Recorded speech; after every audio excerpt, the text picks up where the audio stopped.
Bonjour, bonsoir, bienvenue dans cette principale édition de la soirée. Tout de suite, les titres. Les membres du collectif des associations de défense des consommateurs ont tenu ce matin un point de presse à la place donc d'un rassemblement prévu. Cela ne les a pas empêchés de dénoncer la flambée des denrées de première nécessité, l'augmentation des factures d'électricité, d'eau et du prix donc des loyers. Leur cri du cœur, c'est à entendre dans cette édition.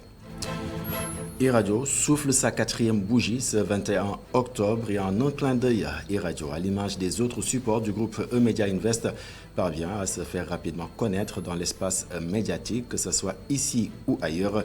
Cela mérite donc une fête, une soirée, un spectacle animé par deux artistes talentueux. Il s'agit bien sûr de Sidi Diop et Pape Diouf. Et dès le début de cette édition, nous aurons l'honneur d'avoir Boubacar Diallo, alias Didier Boups, directeur général adjoint du groupe E-Media Invest en direct du Théâtre National. Daniel Sorano, il nous fera part donc de tous les détails de cet événement. Et dans le portrait du jour, nous allons vous familiariser avec le président de l'Association des boulangers du Sénégal. Amadou Gueye emploie donc plus d'une cinquantaine de personnes. Il a confié à Mamseynebou Babou la mission de travailler donc pour la promotion de la consommation locale. Son portrait donc, c'est à suivre en fin d'édition. Et le développement, bien sûr, de tout ceci, c'est dans une poignée de secondes.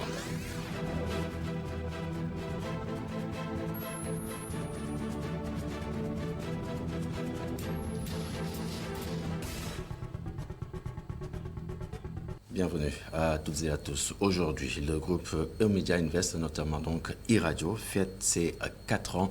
Pour marquer cet événement, la direction générale le célèbre avec le personnel, mais également les téléspectateurs, les auditeurs et les lecteurs. Donc, et par ailleurs, avec donc un spectacle animé par deux artistes talentueux. Il s'agit bien sûr de Pape Diouf et Sidi Diop dans la salle mythique du Théâtre National. Daniel Sorano, le directeur général Alassane Samba Diop, revient donc sur les moments forts de la création du groupe E-Media Invest, ses satisfactions, mais aussi les défis donc du groupe. Il est au micro de Nyanya Diouf Ndian, Moussa Fall et Cheikh Tidiane Diouf. Pour rendre hommage à tous nos auditeurs, à tous nos téléspectateurs, à tous nos internautes, à tous nos lecteurs, à tous nos annonceurs, pour qu'ils puissent comprendre que le groupe E-Media est venu avec eux. C'est le groupe de tout le monde. C'est un groupe dont la ligne éditoriale est très claire. C'est une ligne responsable, professionnelle, équilibrée, qui est là pour tous les Sénégalais.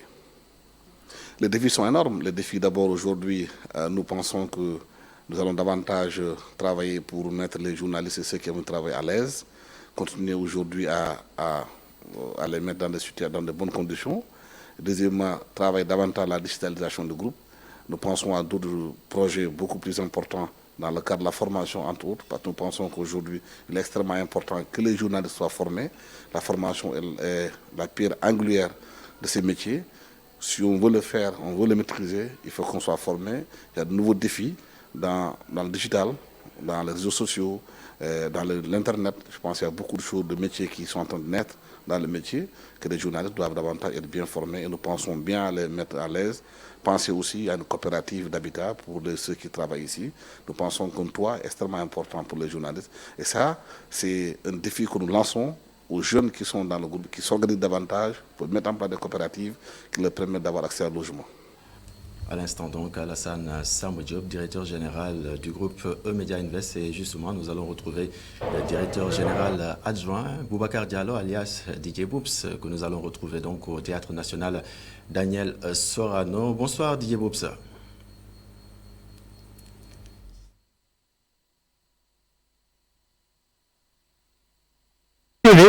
Ravi de vous retrouver, de partager avec vous cette soirée qui se prépare. Cette soirée, c'est bien sûr une soirée assez spéciale qui sera animée par Pape Diouf, le leader de la génération consciente, qui sera animée aussi par le talentueux jeune de la banlieue Sidi Diop, et puis encore d'autres surprises à venir lors de cette soirée.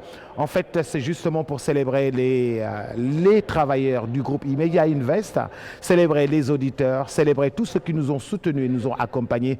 Vous avez vu derrière moi l'ensemble des partenaires qui nous ont accompagnés depuis 4 4 ans que nous avons choisi d'inviter et de les célébrer. Je veux nommer Orange, Jollof Chicken, Ecotra, Cosmakeup, le port autonome de Dakar, la LONASE, le groupe CCBM, et puis vous voyez Dakar Demdik, Media Center, 1xBet, KPay, Expresso, Ecotra, le groupe Sofico, nous ont tous accompagnés, nous, et puis l'ensemble des partenaires que vous voyez justement sur le photocall à l'arrière, nous ont soutenus depuis le début. Nous voulons leur dire merci aux partenaires. Nous voulons accompagner justement les travailleurs justement à s'épanouir justement lors d'une grande soirée que nous avons choisi justement de célébrer aujourd'hui ici au Théâtre National Daniel Sorano avec un énorme red carpet où les animateurs vont s'illustrer et puis les animatrices aussi vont passer tout à l'heure sur le tapis rouge pour justement passer des moments forts, des moments de plaisir, des moments de joie, des moments de fête, mais surtout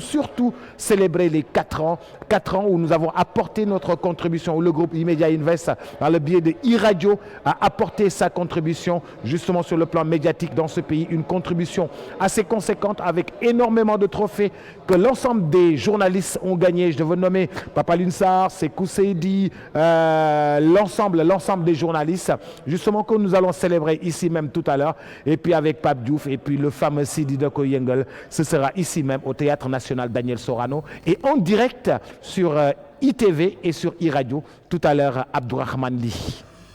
Et Boubacar Diallo, visiblement, qui a anticipé sur toutes les questions que nous avions voulu, bien sûr, lui poser. Merci beaucoup. Et le rendez-vous est donc pris tout à l'heure avec les téléspectateurs, les auditeurs, mais également les lecteurs.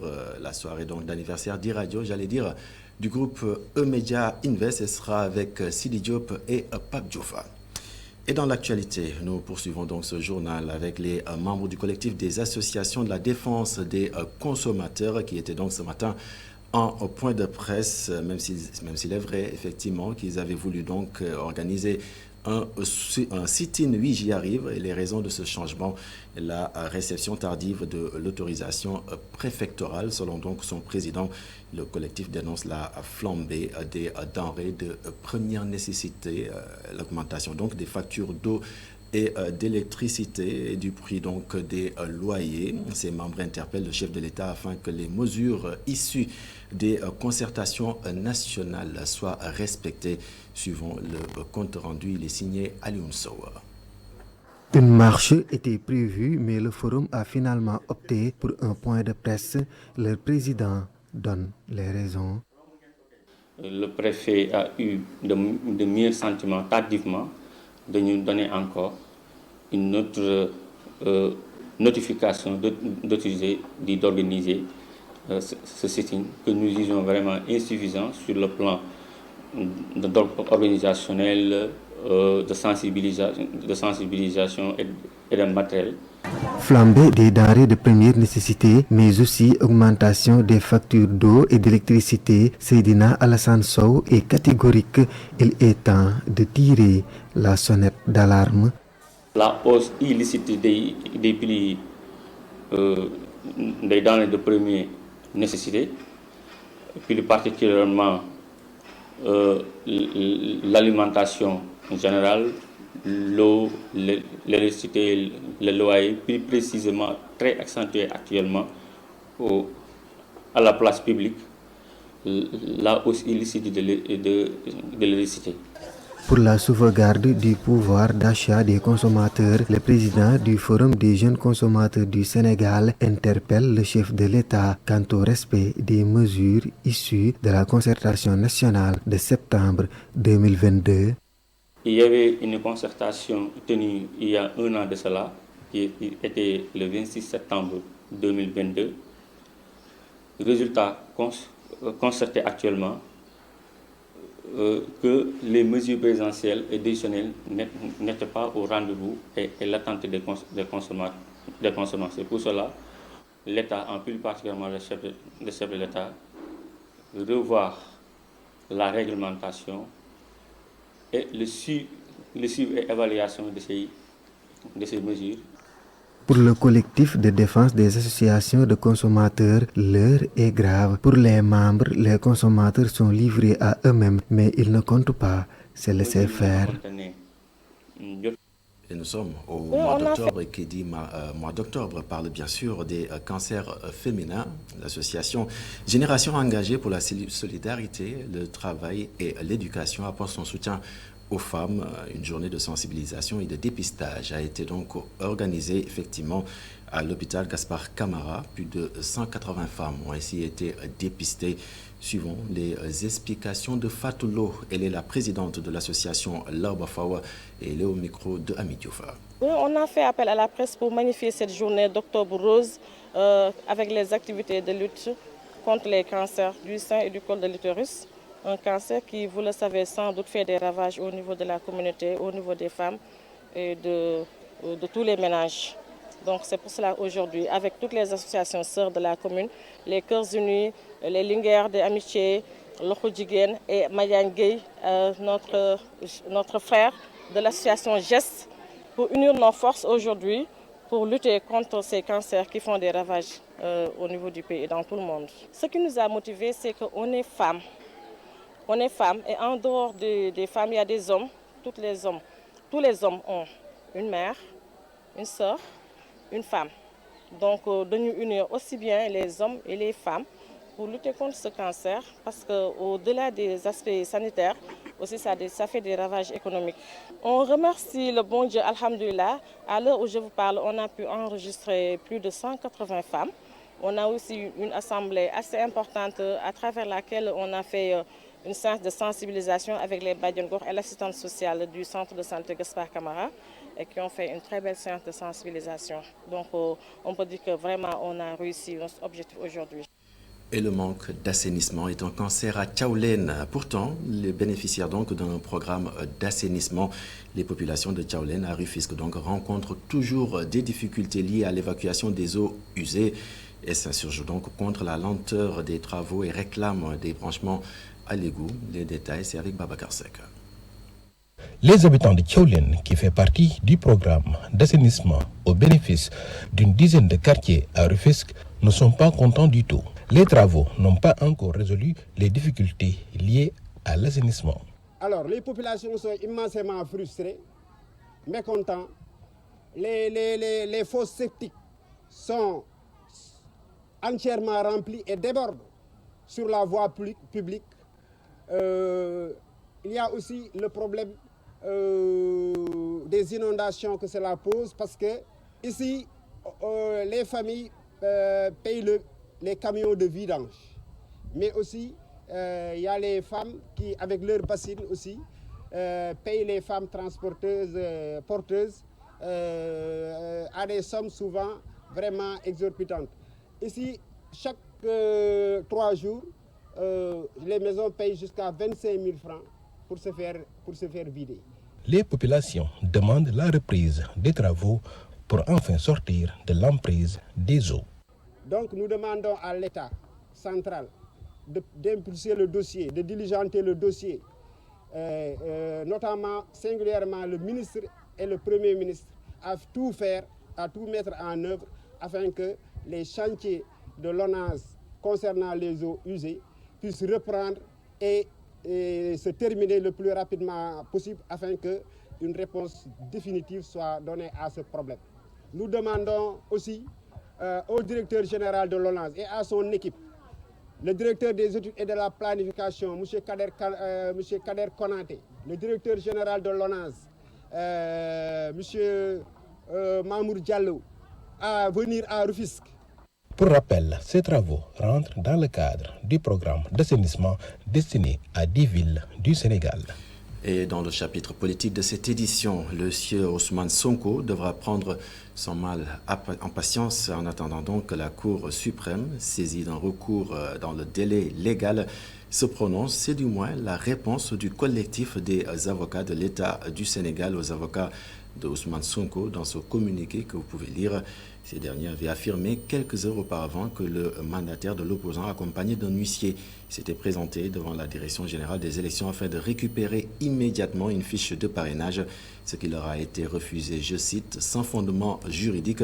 De leur côté, les avocats de l'État abondent dans le même sens que le directeur général des élections affirmant ainsi que la décision du tribunal d'instance de Ziguinchor rendue en matière électorale et en faveur de l'opposant n'est ni exécutoire par provision ni définitive puisque les délais de recours ne sont pas encore expirés. Ses avocats ajoutent qu'il reste donc suspendu à la décision de la Cour suprême dans l'affaire de la réintégration de Ousmane Sonko sur les listes électorales. Et dans la même affaire, oui, au même moment, le coordonnateur du Forum civil invite le ministre de l'Intérieur, la Direction générale des élections, donc, à se conformer à la décision du tribunal de Ziguinchor, oui, pour crédibiliser les institutions.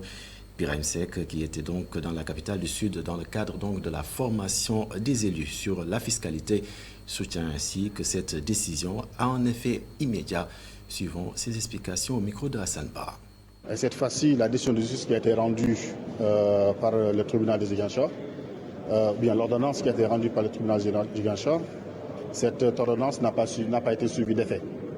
Le Forum civil l'a rappelé hier en interpellant le ministre de l'Intérieur, M. Sidiki Kaba, a donné des institutions fermes, non seulement à la direction de l'automatisation du fichier, mais également à la direction générale des élections, d'appliquer l'ordonnance qui a été rendue par le juge. Je suis du côté du droit, ce que dit l'article L47 du code électoral. Nous sommes en matière électorale. Nous avons révisé également les cas de recours suspensifs prévus dans la loi sur la Cour suprême. Malheureusement, cette matière électorale, hormis l'élection au niveau des collectivités territoriales, cette matière électorale n'en fait pas partie. Donc il faut impérativement que l'État du Sénégal accepte de se conformer à la législation, au droit et fasse application de l'ordonnance qui a été rendue par le juge. Quand on dit force doit rester à la loi, l'administration également doit respecter le droit. Et c'est pourquoi nous insistons davantage pour que le ministère de l'Intérieur, et même au-delà du ministère de l'Intérieur, le président de la République, qui est le gardien des institutions, crédibilise davantage les institutions en respectant les décisions qui sont rendues par les juridictions, surtout en ce qui concerne l'ordonnance qui a été rendue par le tribunal de Ziguinchor. Pendant ce temps, le Premier ministre était dans le nord du pays, une visite qui suscite beaucoup d'espoir chez les populations de Ross Béthio. Mieux encore, le maire lui a fait part des difficultés du terroir. Oui, j'y arrive. Voici Falisek au micro de Momar Alisnian et Mokhtar Seka. Peut-être qu'on n'a pas eu la chance vraiment d'ouvrir des débats ici, mais je pense que, comme il l'a dit tout à l'heure dans son véhicule, qu'il envisage un autre passage à Ross Béthio, compte tenu de tout ce qu'il a vu, vraiment pour discuter avec les populations sur l'ensemble des difficultés dont elles souffrent. On peut en citer l'agriculture, mais aussi l'élevage, sans oublier vraiment l'emploi des jeunes. En tout cas, l'occasion m'a été permis vraiment de lui poser quelques doléances de la population sur l'agriculture, sur l'élevage, sur l'emploi des jeunes, sur la formation des femmes et des jeunes. L'agriculture, parlons-en. Avec la promotion de la filière maïs, les producteurs de la zone sud demandent à l'État de les accompagner davantage dans la réduction considérable de l'importation du produit. Cela profiterait au secteur donc industriel. Selon les experts, cette année, la région de Kolda attend donc des rendements records grâce à l'augmentation des superficies cultivées de maïs et à une bonne répartition des pluies. Suivons les détails avec Seydou Diatawi. Ces dernières années, la culture du maïs ne cesse de gagner du terrain face à la traditionnelle filière arachidière au Fouladou. Partout à travers la région, des champs de maïs s'étendent à perte de vue et augurent des productions records. Cette année, les surfaces ont augmenté partout où on est passé. Le nombre de producteurs aussi a augmenté. L'objectif, c'est d'abord l'autosuffisance alimentaire. Ensuite, permettre aux producteurs d'augmenter l'emblavement afin de pouvoir se lancer dans la commercialisation. Souleymane Baldé est à la tête de la plus grande fédération de producteurs de maïs dans la commune de Mampatim et s'active à titre individuel dans la production de variétés hybrides et dans la multiplication de semences depuis plus d'une décennie. J'ai emblavé 35 hectares de maïs. Les 30 hectares, c'est pour les hybrides. Les 5 hectares, c'est pour les semences de multiplication, base et au Batamba. Depuis 25 ans maintenant, nous sommes sur la production du maïs et la multiplication des semences de maïs. En dépit des besoins croissants pour la consommation familiale, la forte demande industrielle aiguise des appétits et motive davantage les producteurs. La coopérative agricole de Djankoul a 1600 membres, dont 888 sont des femmes. Avec un seul tracteur, chaque année, il faut qu'on cherche des tracteurs. Actuellement, on n'a qu'un seul magasin Tokaz. À Djankounda, tous les coopératives n'ont pas de magasin. C'est très compliqué. Selon les producteurs, le Sénégal a les capacités de limiter l'importation du maïs pour le secteur industriel. Il suffit juste de renforcer la mécanisation du secteur agricole et mettre les intrants à la disposition des producteurs à temps. Au même moment, les travailleurs du secteur primaire alertent sur un dysfonctionnement dû à la grève de la société Envol, chargée donc d'assurer l'exploitation de la sphère ministérielle Ousmane Tanor Dieng. L'intersyndicale interpelle le gouvernement donc et alerte sur les conséquences néfastes pour le service si une solution n'est pas trouvée dans les meilleurs délais. Suivons justement les explications d'Omar Dramil, le secrétaire administratif de l'intersyndicale des travailleurs du secteur primaire. Et il est joint au téléphone par El Hadj Malick Cissé. L'intersyndicale des travailleurs du secteur primaire, composé du ministère des Pêches, de l'élevage et de l'agriculture qui se trouve dans la sphère ministérielle Ousmane Tanor Dieng. En plus de ces ministères, il y a le ministère des Mines, le ministère de l'Industrie et de la Microfinance, sont en train de vivre des conditions extrêmement difficiles ces temps-ci. Cela s'explique par des ascenseurs qui sont à l'arrêt, des climatiseurs qui ne marchent pas, des techniciens de surface qui ont déserté les lieux du travail. Ce dysfonctionnement est dû à la grève de la société Envol chargée de l'exploitation de la sphère ministérielle Ousmane Tanor Dieng de Diamniadio. Quand l'intersyndicale s'est rapproché de la société pour s'enquérir de la situation, il s'est avéré que l'État du Sénégal leur doit des redevances, n'est-ce pas, de plus d'1 an qui n'a pas honoré. Et ces dernières donc sentent la nécessité de faire un arrêt du travail parce qu'ils ne peuvent plus, ils n'ont aucun moyen pour véritablement assurer la continuité du service.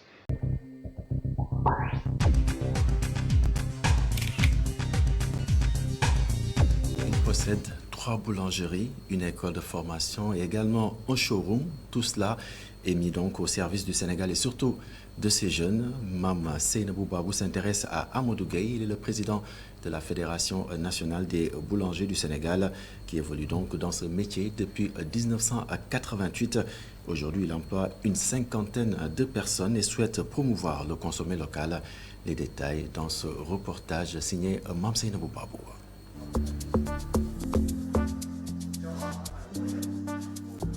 La boulangerie, c'est toute sa vie. Fils de boulanger, Amadou Gueye voulait créer son propre chemin. Mais l'héritage trop grand constitue un obstacle et l'année blanche de 1988 n'a pas aidé. Alors en classe terminale, le président de la Fédération nationale des boulangers du Sénégal quitte les salles de classe pour rejoindre les fours à côté de son papa. Ma première destination c'était Ziguinchor. Ensuite j'ai passé par Kaffrine, Matam, Saint-Louis et Sud Dakar en 1994. En 1994, ensuite, j'ai pris le relais pour gérer l'ensemble de ces boulangeries et la création de notre société, une nouvelle société aussi qu'on a créée avec mon père pour gérer des boulangeries modernes qu'on a fait à Dakar et surtout à Pout-Tounsa. Voilà en gros mon passage en boulangerie. L'expérience, c'est à partir de mon père.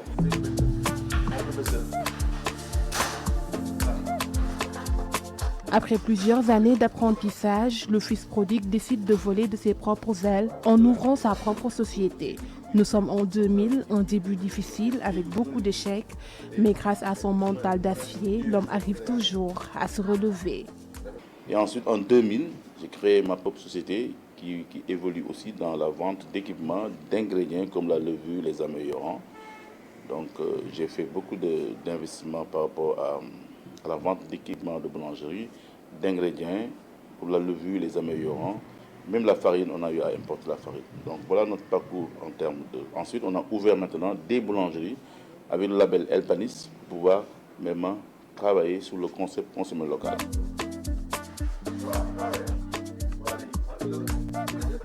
Aujourd'hui, en plus de ces 3 boulangeries, il a une école de formation et aussi un showroom qui vend exclusivement des équipements de boulangerie. Mais ici, on a une dizaine d'élèves qui sont tous les jours ici. Les meilleurs élèves, par exemple, vont bénéficier d'un appui en leur dotant d'un équipement. C'est-à-dire que si vous avez terminé votre cycle, on peut vous appuyer à crédit, vous donner un petit coupé au bout de votre propre boulangerie en miniature dans votre localité. En fait, c'est ça l'idée en fait. On vous forme et on vous appuie pour ouvrir votre propre boulangerie parce que les banques ne donnent pas à crédit généralement. Donc c'est des jeunes, il faut les appuyer. Amadou Gaye est un homme humainement et professionnellement bien, témoigne un de ses proches collaborateurs. Nous sommes constamment avec lui et nous voyons ce qu'il est en train de faire dans la plus grande discrétion. Je peux dire qu'il aide beaucoup ses collègues. Et ça, quand on parle d'aider, ça rentre dans le cadre humanitaire. Donc, vous voyez, et sur tous les plans.